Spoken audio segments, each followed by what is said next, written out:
আজি আপোনালোকৰ লগত মই অন্য এটা খবৰ শ্বেয়াৰ কৰিম কি আজিৰ খবৰ হৈছে শিক্ষা বিভাগৰ এটা গুৰুত্বপূৰ্ণ খবৰ আপোনালোকৰ লগত শ্বেয়াৰ কৰি আপোনালোকে স্কিপ নকৰি শেষলৈ ভিডিঅটো চাই থাকিব যে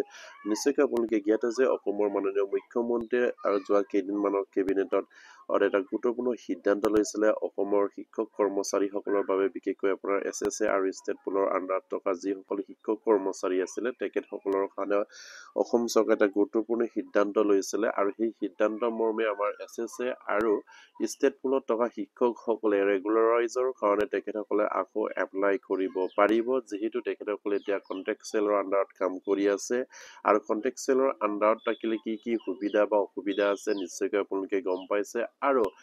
যিসকল আমাৰ ষ্টেট পুল আৰু এছএছএৰ শিক্ষক কৰ্মচাৰী আছে তেখেতসকলে ৰেগুলাৰাইজ কৰিবৰ কাৰণে সিদ্ধান্ত যদি লৈছে তেনেহ'লে তেখেতসকলে নতুনকৈ আকৌ এপ্লাই কৰিব পাৰিব আৰু সেইখিনিত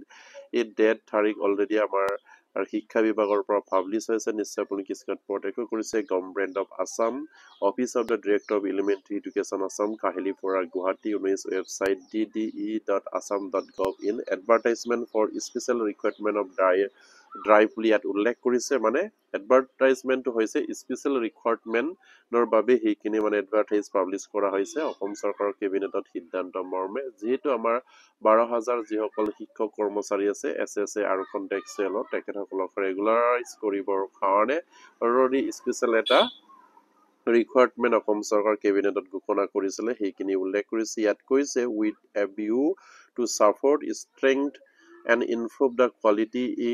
elementary of education in the state Assam and in force of gov approval by the file num দিয়া হৈছে that of 28/10/2025 and exercise for the power under the Assam Elementary Education Provincialization Allotment Rule 2025 online application are hereby invite from willing and eligible candidate who workings are contractual and stateful teacher under Samagra Shiksha Assam SSA at the officially website DE Assam dot নিশ্চয় আপুনি কিস্কেট প্ৰত্যক্ষ কৰিছে ফিলাবিং of the 10,600 at 10,673 lower primary and upper primary teacher in the intelligent pay of band and 2 PB2 14,000 to আপোনাৰ 70,000 70,000 plus grade fee and other allowance admissible as per the Assam service fee of the allotment rule 2019 ইয়াত উল্লেখ কৰিছে যিসকল আমাৰ SSA আৰু ষ্টেটফুল শিক্ষক কৰ্মচাৰী আছিলে আপোনাৰ তেখেতসকলে ইয়াত উল্লেখ কৰিছে আপোনাৰ 10,673 জন আমাৰ ষ্টেটফুল আৰু এছএছএৰ আণ্ডাৰত কাম কৰি আছে সেইসকলে এতিয়া ৰেগুলাৰাইজ যদি বিচাৰিছে তেনেহ'লে তেখেতসকলে অনলাইন এপ্লাই কৰিব পাৰিব তেখেতসকলৰ আপোনাৰ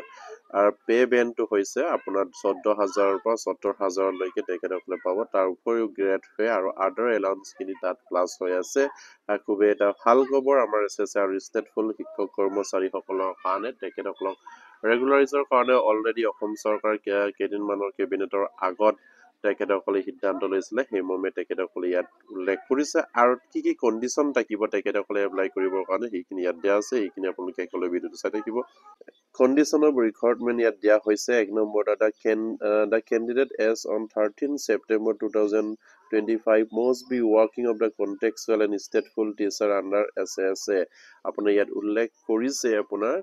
2025 চনৰ 30 ছেপ্টেম্বৰলৈকে আমাৰ শিক্ষক কৰ্মচাৰীসকলে কন্টেক্সুৱেল বা ষ্টেটফুলৰ আণ্ডাৰত এছএছএ আণ্ডাৰত কাম কৰি থাকিব লাগিব আৰু 2 নম্বৰ কণ্ডিশ্যনত কৈছে the candidate must be complete minimum 3 years of the continuous service as on 13 September 2025 SSA contextual and stateful teacher under SSA ইয়াত উল্লেখ কৰিছে আপোনাৰ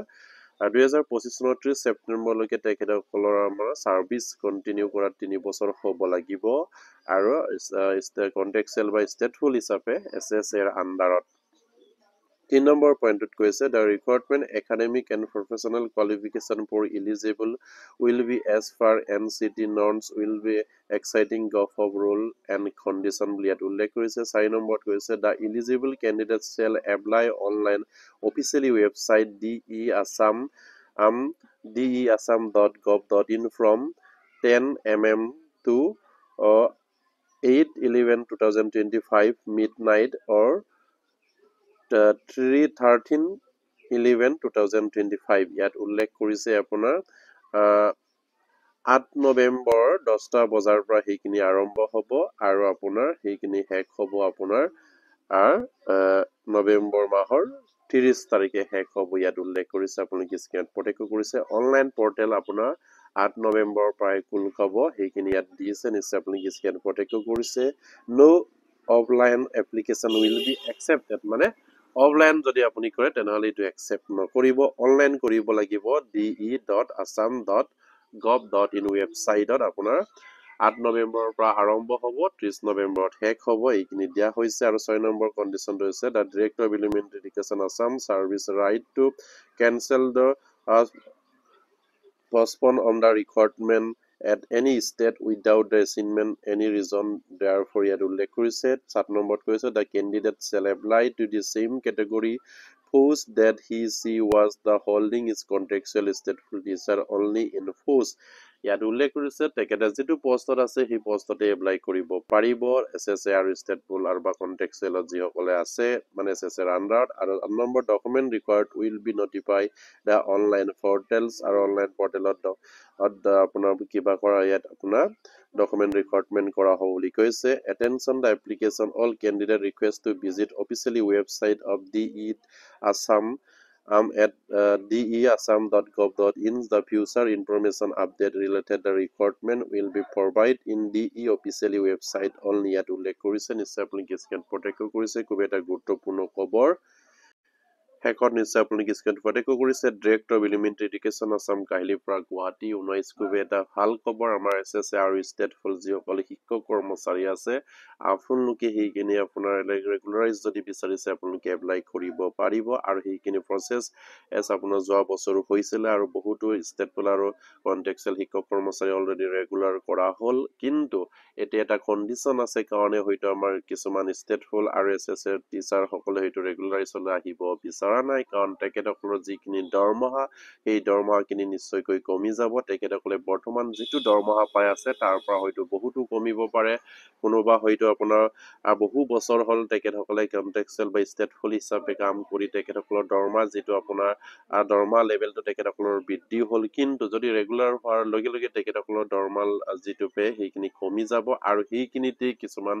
আনকন্ট্ৰেক্টুৱেল বা ষ্টেটফুল শিক্ষক কৰ্মচাৰীসকলে কৰাত অসুবিধা আছে কাৰণ সেইভাবে তেখেতসকলে হয়তো ৰেগুলাৰাইজ যোৱাবাৰ এপ্লাই নকৰিলে কিন্তু এইবাৰো তেখেতসকলে হয়তো চৰকাৰে খুলি দিছে পৰ্টেল নিশ্চয়কৈ তেখেতসকলে যদি বিচাৰিছে তেনেহলে আকৌ এপ্লাই কৰিব পাৰিব হেয়া তেখেতসকলৰ নিজস্ব চইচ হ'ব আমাৰ যিসকল এসএসএ আৰু ষ্টেটফুল শিক্ষক কৰ্মচাৰী আছে কিন্তু এটা ৰেগুলাৰাইজৰ কাৰণে সুযোগ দিছে যেতে সেইখিনি হয়তো আমাৰ শিক্ষক কৰ্মচাৰীসকলে গ্ৰহণ কৰিব লাগে ৰেগুলাৰাইজত যিখিনি হা সুবিধা আছে হেতু ষ্টেটফুল আৰু কন্ট্ৰেক্টুৱেলত নাই সেইখিনি আমাৰ শিক্ষক কৰ্মচাৰীয়ে গম পায় আৰু সেইভাবে যদি দৰমহাখিনি কম হলেও তেখেতসকলে ৰেগুলাৰাইজলৈ আহিবলৈ চেষ্টা কৰিব লাগে তেখেতসকলৰ ৰেগুলাৰত হয়তো পেনচনৰ ব্যৱস্থা আছে আৰু অন্যান্য সকলো সুবিধা আছে ৰেগুলাৰত কিন্তু হয়তো আপোনাৰ কন্ট্ৰেক্টুৱেল বা ষ্টেটফুলত থাকিলে সেইখিনি সুবিধা নাপাব সেইকাৰণে আমাৰ শিক্ষক কৰ্মচাৰীসকলে হয়তো ৰেগুলাৰত আপডেট হবৰ কাৰণে তেখেতসকলে চিন্তা কৰিব লাগে বা ৰেগুলাৰাইজ কৰিবৰ কাৰণে তেখেতসকলৰ পদটো চিন্তা কৰিব লাগে বুলি মই ভাবো আৰু প্ৰতিগৰাকী এসএসসি ষ্টেটফুলৰ কৰ্মচাৰী যাতে নেকি এইখিনি খবৰ পাই আপোনালোকে শ্বেয়াৰ কৰি দিব আৰু এতিয়ালৈকে যদি আমাৰ চেনেলটো সাবস্ক্ৰাইব কৰে কেলে সাবস্ক্ৰাইব কৰি দিব নমস্কাৰ জয় আইকম